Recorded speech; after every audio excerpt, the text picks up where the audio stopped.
गुरुर्ब्रह्मा गुरुर्विष्णुः गुरुर्देवो महेश्वरः गुरु साक्षात् परं ब्रह्म तस्मै श्री गुरवे नमः तस्मै श्री गुरवे नमः तस्मै श्री गुरवे नमः.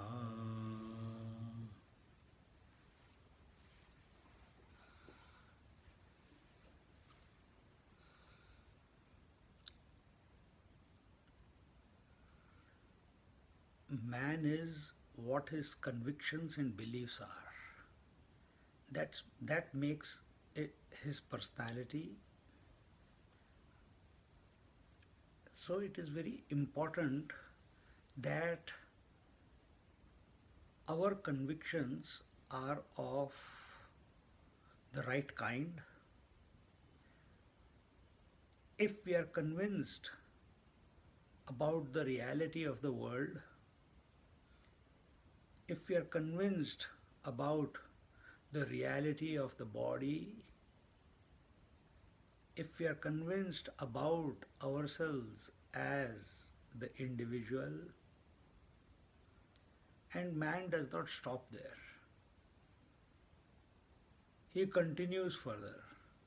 He is convinced that joy is followed by sorrow, sorrow is followed by joy. He is convinced that he is a part of this world, born in this world, and will die in this world. He believes and is convinced of that the whole world was there before he came into existence, that the whole world will continue after his demise.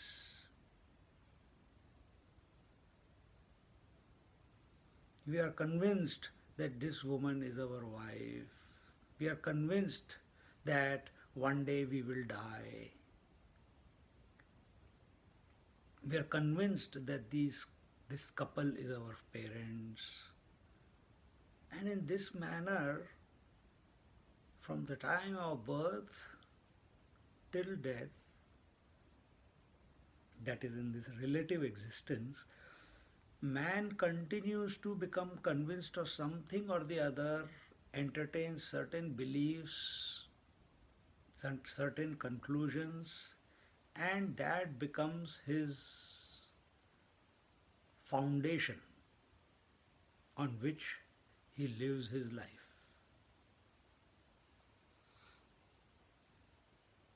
Some believe that there is one without a second. He is convinced. So he comes to satsang and studies the scriptures. Some are convinced that there is the Lord, He is the reality and we are a part of it. Yet others are convinced that they can never become one with the Lord. They can only serve the Lord. In the same note, there are others who are convinced that they have to control the nature through yoga, through kundalini, through kriya yoga, and become masters of the nature. And this way, man continues to program himself on a daily basis by becoming convinced of something or the other, creating certain notions about something, coming to conclusions about some things. Whether there is proof or no proof, there is logic or no logic, whether he has an experience or no experience, that does not matter. He will believe in something he has not experienced even and become convinced of it. And in this way, man is a product, man's life and experience is a product of the notions and convictions and beliefs that he has accumulated over his life. So this information can be positive or negative. Negative, that I am a product of the circumstances, these are my beliefs, these are my convictions, these are my notions, I can't do anything about it. If it comes to this, then nothing can be done to that person. But if a step is taken back and understood that, oh, I have programmed myself, I have created the beliefs, I have accepted those beliefs and convictions, then I can change them also.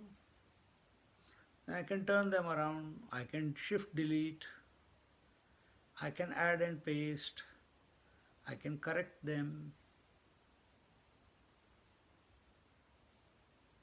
When this clicks in the mind of man,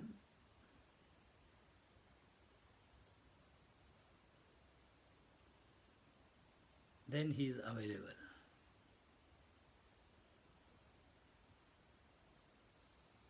Right now, he is absolutely convinced about the world and its reality, about himself being the body, about himself being born and one day going to die. We cannot do anything about it. We are born in these circumstances. We have that type of belief system. So be it. What can you do about it? If you try to remove that belief system, it will take lifetimes. So, sir, is there another way by which these convictions and belief systems that we have adhered, that are prompting us to live our life, we bypass them? Yes. Use the same faculty of believing and convincing yourself to become fully convinced about the truth, about the reality, about the conscious self. Become fully convinced. Stop worrying about removing the old convictions. Stop worrying about changing the various beliefs which are helpful or detrimental to living your life.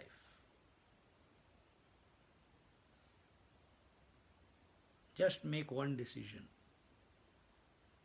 with faith that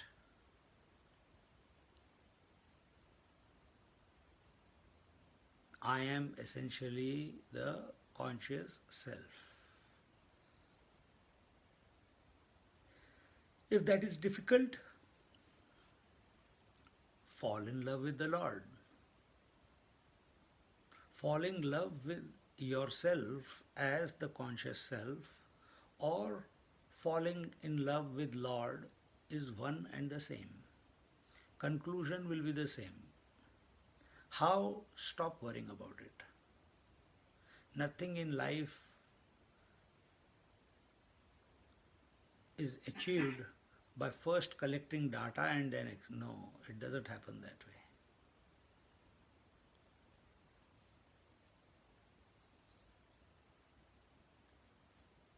If you study the Bhagavad Gita and the Upanishads by thinking, what is the benefit in it for me? How will it affect me? How will it change my life? How will do this? How will do that? Then you will never study the scriptures. How will meditation help me? How will it bring about a change in me? Then you will never do meditation.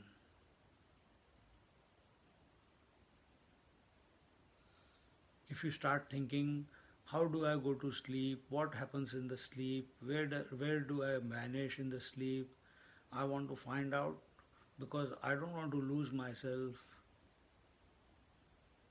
Then you will never go to sleep if you think like this.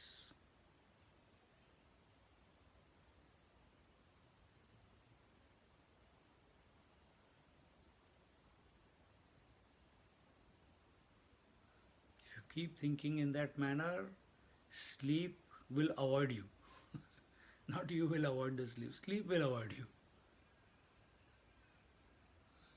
So forget the logic, forget the what is in it for me, what is the benefit, how will affect me in my daily life, how will it make me a better person while living on this earth. Get all these thoughts out of your mind. They are useless. Just make your mind lovingly available to the divine theme.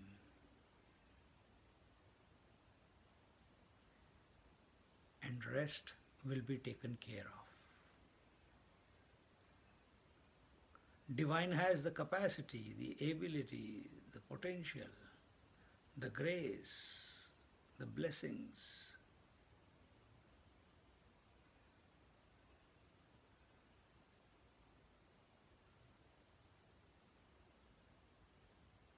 to effortlessly free you,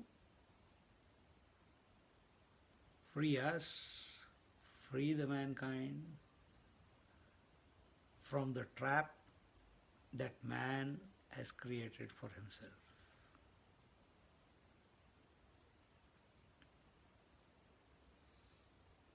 And that trap is in his own mind. Only when that mind is applied to something higher, something transcendental,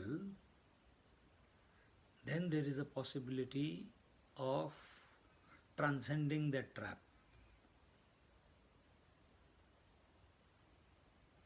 But if we keep putting efforts while we are in the trap will squeeze the life out of you.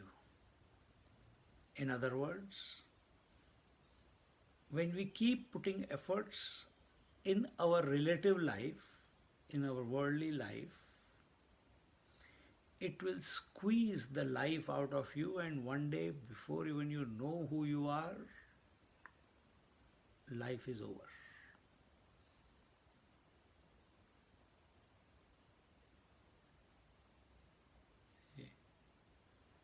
We think we are living life, but actually life is getting squeezed out of us. The trap is getting stronger and stronger. It's choking us. The trap of thoughts, the trap of responsibilities, the trap, if you want to take one term, the trap of your convictions and beliefs.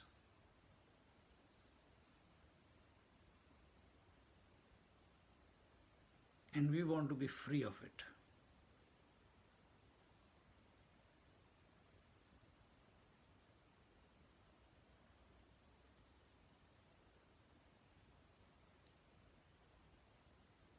And only by the grace, only by the divine grace, can we be free of this trap. So mind is the same. It has the capacity to be convinced and create belief systems. So let it make a choice wisely. Rather than being convinced of the world, rather than believing itself to be a product of this creation, let him be convinced of his inherent reality.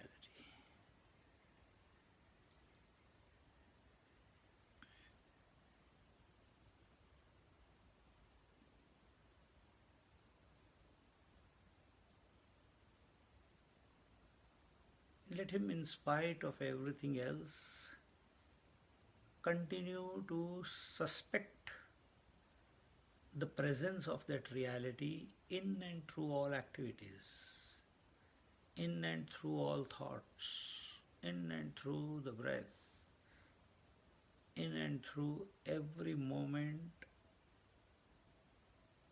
of his existence, starting right now.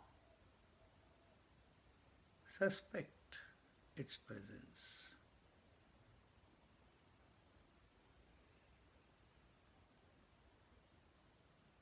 Brood over it. Contemplate on it.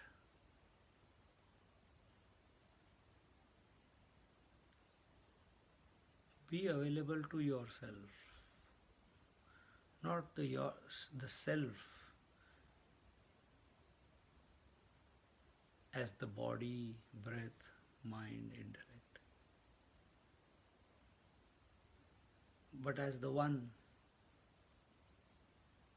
who's supporting all these.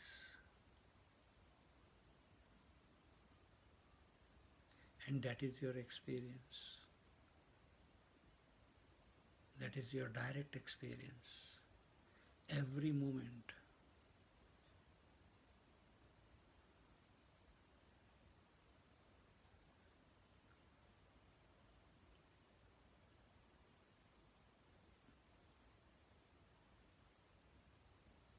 Joyfully apply yourself, apply your mind in the direction of the truth, which you are essentially. Somewhere along the way,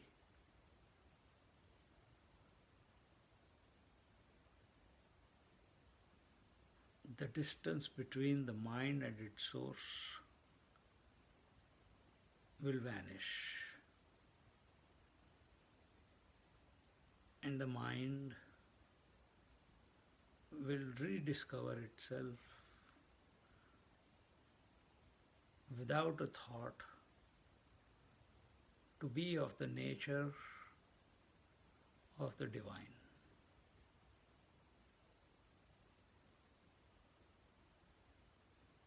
It will be its direct experience.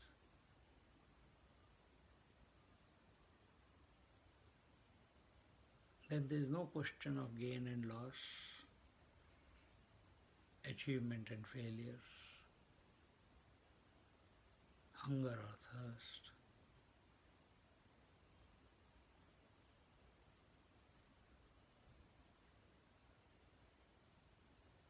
There is only being.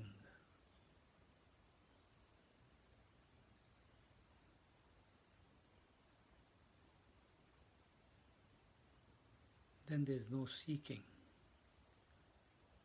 There is only being, in spite of everything else.